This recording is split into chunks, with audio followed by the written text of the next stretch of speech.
দ্বাদশ শ্রেণীর শিক্ষার্থীবৃন্দ, ভালো আছো নিশ্চয়ই। তোমাদের সুস্থতা কামনা করে শুরু করছি আবার আমার ক্লাস। তো বলেছিলাম গত ক্লাসে যে কি ক্রোমোজোমের যে মূলত গঠন, ভৌত গঠন আছে, রাসায়নিক গঠন আছে, সেই অংশটুকু নিয়ে আলোচনা করব। আমি বলেও ছিলাম যে কি কি অংশের সমানে মূলত গঠিত। আমরা বোর্ডে চিত্র দেখতে পাচ্ছি, এখান থেকে জানতে পারবো যে কি ভৌত গঠনের মধ্যে কি কি রয়েছে। তো দেখো, ক্রোমোজোমে কোষের স্বাভাবিক অবস্থায় ক্রোমোজোম পৃথকভাবে দৃষ্টিগোচর হয় না। কি বললাম কথাটা? যে কোষে স্বাভাবিক অবস্থায় ক্রোমোজোম কিন্তু পৃথকভাবে দৃষ্টিগোচর হয় না, মানে দেখা যায় না। কোষ বিভাজনের মেটাফেজ দশায় এগুলো অত্যন্ত সুগঠিত থাকে এবং পৃথক পৃথকভাবে দৃষ্টিগোচর হয়। ঠিক আছে, মানে আলাদা আলাদা করে দেখা যায়। কখন? যখন কোষ বিভাজন হয় এবং মেটাফেজ দশা, এগুলো অত্যন্ত সুগঠিত থাকে এবং খালি চোখে কি দেখতে পাবো? অবশ্য না, ইলেকট্রন যন্ত্র, অনুবীক্ষণ যন্ত্রের নিচেই আমাদের দেখতে হবে। দেখতেও পেয়েও ছিলেন বিজ্ঞানীরা। জটিল অনুবীক্ষণ যন্ত্রের সাহায্যে ক্রোমোজোমের যে অংশগুলো রয়েছে সেটা দেখতে পেয়েছিলেন। কি কি অংশ দেখতে পেয়েছিলেন? দেখো, এক হচ্ছে ক্রোমাটিন, দুই হচ্ছে ক্রোমাটিড, তিন হচ্ছে সেন্ট্রোমিয়ার, চার হচ্ছে বাহু। দেখো এই যেখানে লেভেলে দেখানো আছে বাহু। তারপরে পাঁচ হচ্ছে কাইনেটোকোর, এখানে যে অংশটা রয়েছে সেটা হচ্ছে কাইনেটোকোর। তারপরে রয়েছে ক্রোমোমিয়ার, এখানে দেখো ক্রোমোমিয়ার, এটা এখানে দেখানো হয়নি যদিও। তারপরে দেখো ক্রোমোমিয়ার রয়েছে, তারপরে রয়েছে গৌণকুঞ্চন রয়েছে, এই যে এখানে এই অংশটা হচ্ছে গৌণকুঞ্চন, তারপরে এই গোল অংশটা হচ্ছে স্যাটেলাইট, তারপরে রয়েছে টেলোমিয়ার, ম্যাট্রিক্স এবং পেলিকল। এই কতগুলো অংশের সমন্বয়ে ক্রোমোজোমটা গঠিত। আচ্ছা, প্রথমে আসি ক্রোমাটিনটা কি। ক্রোমোজোমের মূল উপাদান হলো ক্রোমাটিন, তাই না? যা প্রকৃতপক্ষে ডিএনএ প্রোটিন যৌগ। প্রাথমিকভাবে নিউক্লিয় প্রোটিন যৌগের সূত্রটি 11 ন্যানোমিটার পুরু, যা ক্রমান্বয়ে কুণ্ডলী পাকিয়ে 700 ন্যানোমিটার পুরু ক্রোমাটিনে পরিণত হয়েছে। আর হিস্টোন প্রোটিনের সাথে যুক্ত অবস্থাকে ডিএনএ কে কি বলা হয়? নিউক্লিওসোম বলা হয়ে থাকে। ইন্টারফেস ও প্রোফেজ পর্যায়ে ক্রোমাটিনের যে অংশ অধিক কুণ্ডলিত থাকে তাকে বলা হয় হেটারোক্রোমাটিন। এই অংশ বংশানুস্মৃতিতে অপেক্ষাকৃত নিষ্ক্রিয় থাকে এবং এমআরএনএ যেটা রয়েছে সেটা সংশ্লেষে অংশ গ্রহণ করে না। ক্রোমাটিনের যে অংশ কম কুণ্ডলিত থাকে সেই অংশকে বলা হয় ইউক্রোমাটিন। এই অংশে বংশানুস্মৃতি সক্রিয় থাকে। এটি ক্রোমোজোমের বিস্তৃত অংশ এবং এমআরএনএ সংশ্লেষণে গুরুত্বপূর্ণ ভূমিকা পালন করে। তাহলে আমরা ক্রোমাটিন তন্তু যেটা আছে সেটা দুটো অংশ পেয়েছি। এক হচ্ছে কি বলে হেটারোক্রোমাটিন, আর দুই হচ্ছে ইউক্রোমাটিন। হেটারোক্রোমাটিনে কি থাকবে না? কি বলেছিলাম? বংশানুস্মৃতি, এটা নেই, কিন্তু ইউক্রোমাটিনে বংশানুস্মৃতিটা থাকবে। তারপরে দুই হচ্ছে ক্রোমাটিড, এটা আবার কি অংশ? ক্রোমাটিড। এই দুটো হচ্ছে ক্রোমাটিড। ক্রোমাটিড দেখো, মাইটোসিস কোষ বিভাজনের প্রোফেজ পর্যায়ে ক্রোমোজোম প্রথম দৃষ্টিগোচর হয় এবং মেটাফেজ পর্যায়ে ক্রোমোজোমকে লম্বালম্বিভাবে দুটো অংশে বিভক্ত করা যায়। তার প্রতিটি অংশের নাম হচ্ছে ক্রোমাটিড।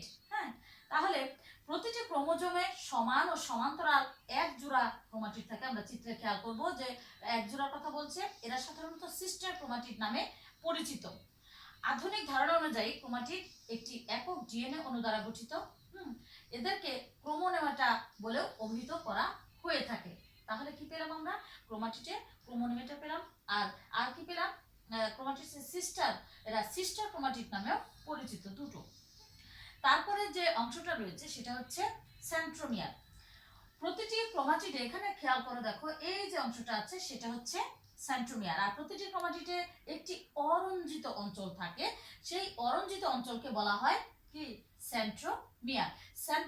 সিস্টার ক্রোমাটিড সেন্ট্রোমিয়ার অঞ্চল অত্যন্ত দৃঢ়ভাবে সংযুক্ত থাকে। সেন্ট্রোমিয়ারের অবস্থানটি ক্রোমোজোমের একটি খাস এর সৃষ্টি করে। এই খাসকে বলা হয় মুখ্য কুঞ্চন। তাহলে এখানে আমরা দু ধরনের কুঞ্চন পেয়েছি, এক হচ্ছে গৌণকুঞ্চন আর একটা হচ্ছে মুখ্য কুঞ্চন। আদর্শ ক্রোমোজোমে একটি মাত্র সেন্ট্রোমিয়ার থাকে। আদর্শ ক্রোমোজোমে কয়টা সেন্ট্রোমিয়ার থাকে? একটি সেন্ট্রোমিয়ার থাকে। আর অস্বাভাবিক অবস্থায় একটি ক্রোমোজোমে দুই বা দুইয়ের অধিক সেন্ট্রোমিয়ার থাকতে পারে, আবার একটি নাও থাকতে পারে।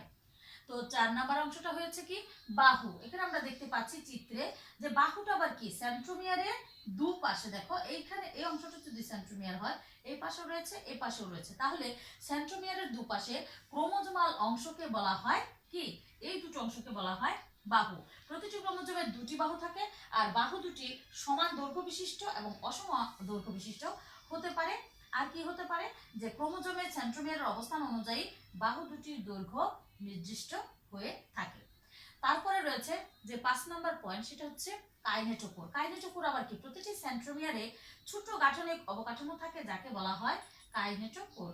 মানে এই সেন্ট্রোমিয়ারের এই পাশটাতে লেবেল করেছি, দেখো কাইনেটোকোর এটা। আর এই কাইনেটোকোর মাইক্রোটিউবিউল সংযুক্ত থাকে। তারপরে রয়েছে আমাদের 6 নাম্বার যে পয়েন্ট, সেটা হচ্ছে ক্রোমোমিয়ার। ক্রোমোমিয়ারটা কি, মায়োটিক প্রোফেজের সূচনা লগ্নে ক্রোমোজোমের দেহে যেসব ক্ষুদ্র গুটিকা দেখা যায় সেগুলোকে বলা হয় ক্রোমোমিয়ার।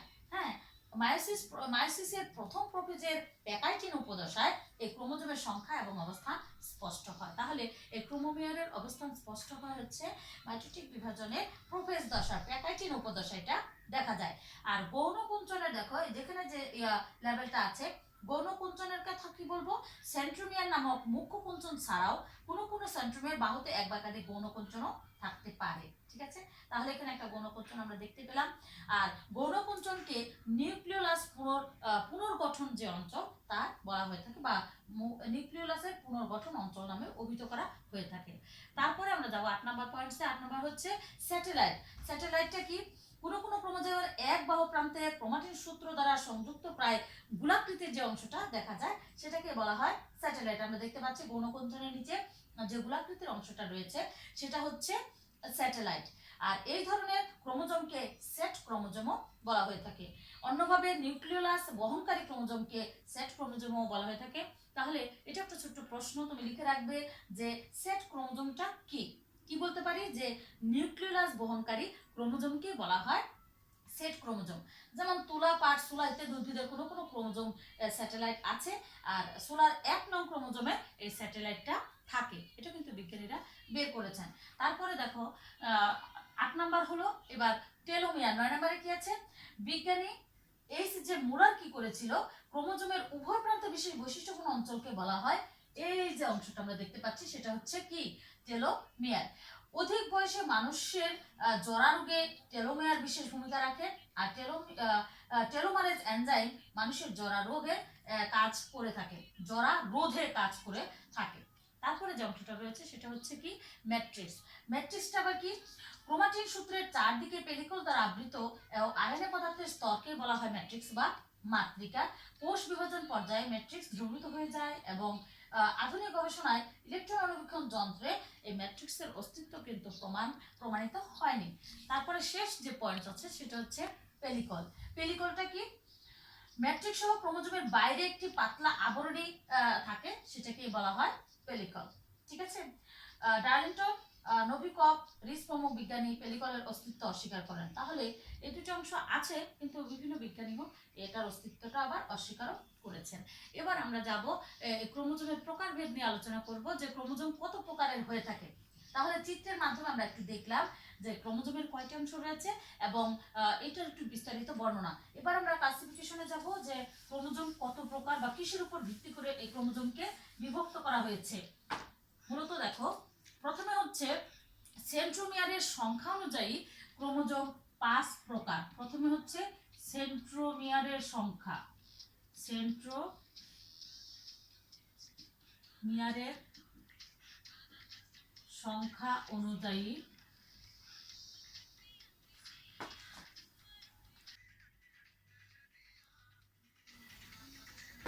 সেন্ট্রোমিয়ারের সংখ্যা অনুযায়ী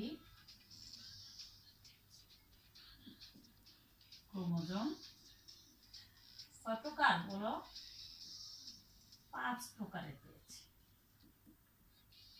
5 প্রকার। সেন্ট্রোমিয়ারের সংখ্যা অনুযায়ী ক্রোমোজোমের প্রকারভেদ আলোচনা করছি এখন। তো 5 প্রকারের ক্রোমোজোম আমরা পেয়েছি। এক হচ্ছে মনোসেন্ট্রিক,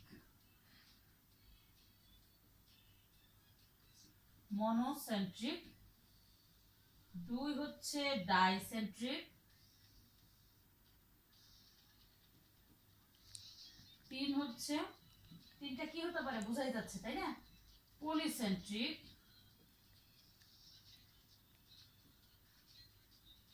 4 হচ্ছে ডিফিসেন্ট্রিক, ডিফিউজ, ডিফিউজ, ডিফিউজ,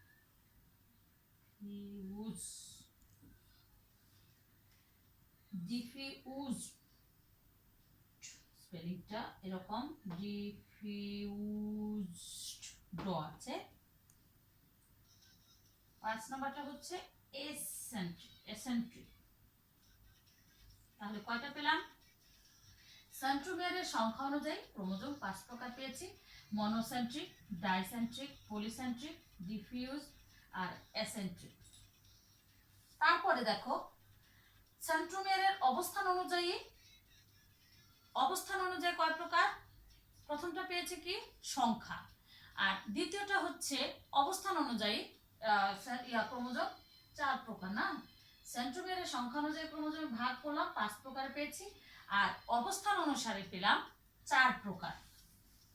সেন্ট্রোমিয়ারের সংখ্যা নট, এখানে হচ্ছে অবস্থান অনুযায়ী। দেখো অবস্থান অনুযায়ী ক্রোমোজোম পেলাম কত প্রকার? এখানে 5 লিখলে হবে? হবে না, পেয়েছি 4 প্রকার। 1 নম্বরটা কি? এক হচ্ছে মধ্যকেন্দ্রিক বা মেটাসেন্ট্রিক, মধ্যকেন্দ্রিক বা মেটাসেন্ট্রিক। ঠিক আছে, এটা আবার চিত্রের মাধ্যমে একটু দেখবো আমরা। এটা মধ্যকেন্দ্রিক, খেয়াল করো মাঝখানে রয়েছে না সেন্ট্রোমিয়ার। মধ্যকেন্দ্রিক বা মেটাসেন্ট্রিক ইংলিশে কি অক্ষরের মতো দেখতে লাগছে? ভি অক্ষরের মতো। এটা লাগবে তোমাদের, অনেক পরীক্ষার সময় আসে প্রায়। এটা দেখতে ভি অক্ষরের মতো। তারপরে 2 নম্বরটা হচ্ছে উপমধ্যকেন্দ্রিক বা সাব মেটাসেন্ট্রিক, উপমধ্যকেন্দ্রিক বা সাব মেটাসেন্ট্রিক। এটার চিত্রটা কিরকম হতে পারে? সাব মেটাসেন্ট্রিক দেখতে এল অক্ষরের মতো, মনে করো এরকম থাকবে। এই কি শেপটা ইংলিশে এরকম দেখা যাচ্ছে কি? এল অক্ষরের উপমধ্যকেন্দ্রিক বা সাব মেটাসেন্ট্রিক। 3 নম্বরটা হচ্ছে উপপ্রান্ত কেন্দ্রিক। কি বললাম? উপপ্রান্ত কেন্দ্রিক, উপপ্রান্ত কেন্দ্রিক। এটা চিত্রটা কিরকম হতে পারে? উপপ্রান্ত কেন্দ্রিক, এটার চিত্রটা হবে সেন্ট্রোমিয়ার মাঝখানে থাকবে,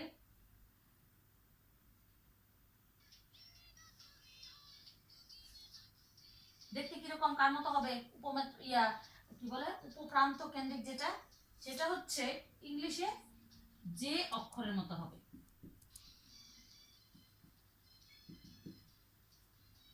সর্বশেষ যেটা, সেটা হচ্ছে টেলোসেন্ট্রিক নাকি প্রান্ত কেন্দ্রিক। এটা হচ্ছে প্রান্ত কেন্দ্রিক, গঠনটা হবে এল শেপের মতো। ঠিক আছে, প্রান্ত কেন্দ্রিকটা দেখতে কিরকম হবে তাহলে? এল শেপ। ঠিক আছে, প্রান্ত কেন্দ্রিকটা হচ্ছে আই অক্ষরের মতো, এল নট আই, একটা দাগের মতো। ঠিক আছে, দেখো আই অক্ষরের মতো।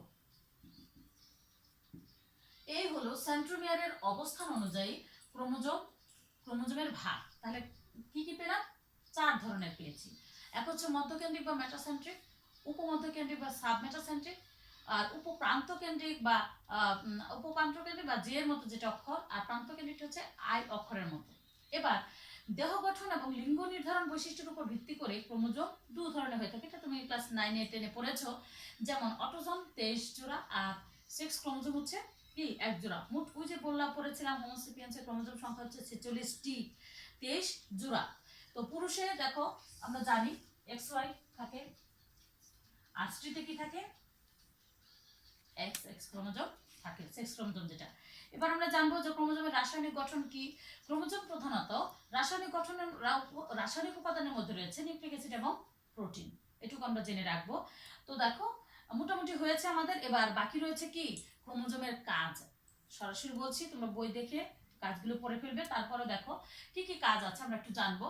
প্রথমত ক্রোমোজোম বংশগতি ধারক ও বাহক, তাই বংশ পরস্পরায় জীবের বৈশিষ্ট্য ধারণ করে, বহন করে এবং স্থানান্তর করে। আর বিভক্তির মাধ্যমে ক্রোমোজোম কোষ বিভাজনে প্রত্যক্ষ ভূমিকা পালন করে, জিন অণু ধারণ করে, ডিএনএ সাচ অনুযায়ী তৈরি এমআরএনএর মাধ্যমে প্রোটিন সংশ্লেষ করে। সেক্স ক্রোমোজোম জীবের লিঙ্গ নির্ধারণে ভূমিকা রাখে। বংশগতির বাহক জিন জীবের জীবনের ব্লুপ্রিন্ট হিসেবে কাজ করে। এইগুলো মোটামুটি আমার আলোচনার বিষয়বস্তু। হ্যাঁ, তোমাদের যেটা হোমওয়ার্ক থাকবে সেটা হচ্ছে কোষ বিভাজনে ক্রোমোজোমের ভূমিকা কি। এটা একটা প্রশ্ন, তুমি বাসায় পড়ে লিখে ফেলবে। আর এদিকে যেটা পেয়েছি ক্রোমোজোমের ভৌত গঠন এবং রাসায়নিক গঠন আলোচনা করো। তো আজ আমার আলোচনা এ পর্যন্তই।